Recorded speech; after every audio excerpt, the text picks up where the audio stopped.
I would love to see an unboxing of a pallet of Pittmoss so that I could get some ideas on how to do it. But I don't think there is one out there, so I'm gonna make one. Just for reference, this is a tall pallet. It's taller than I can reach. And I've got 2 super sacks. I'm gonna break into the top one first, because then gravity will be on my side. So here we go. I have a garbage can ready, which is lined with a contractor bag.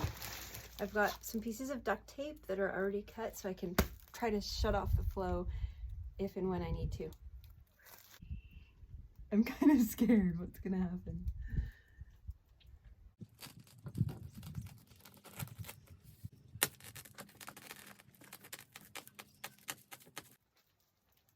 I can see the product starting to stick out. Oh my gosh, here it comes.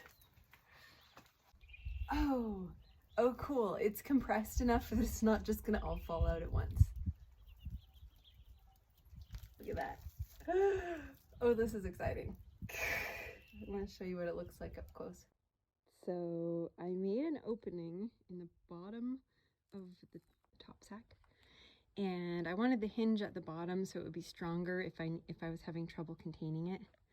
But look at this stuff is pretty compressed, and it's definitely not all falling out at once, which was my fear.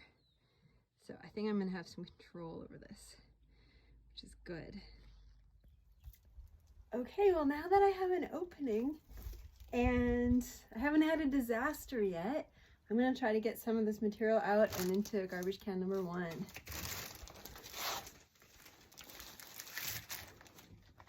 Oh yeah, this is totally doable.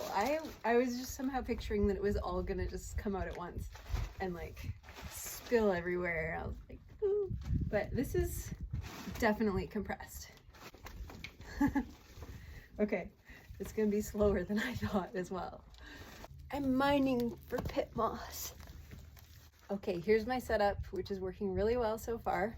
I've got a large bucket as a platform. It might be about 15 gallons.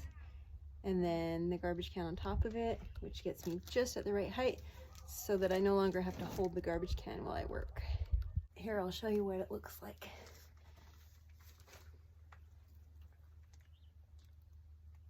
Pretty nice.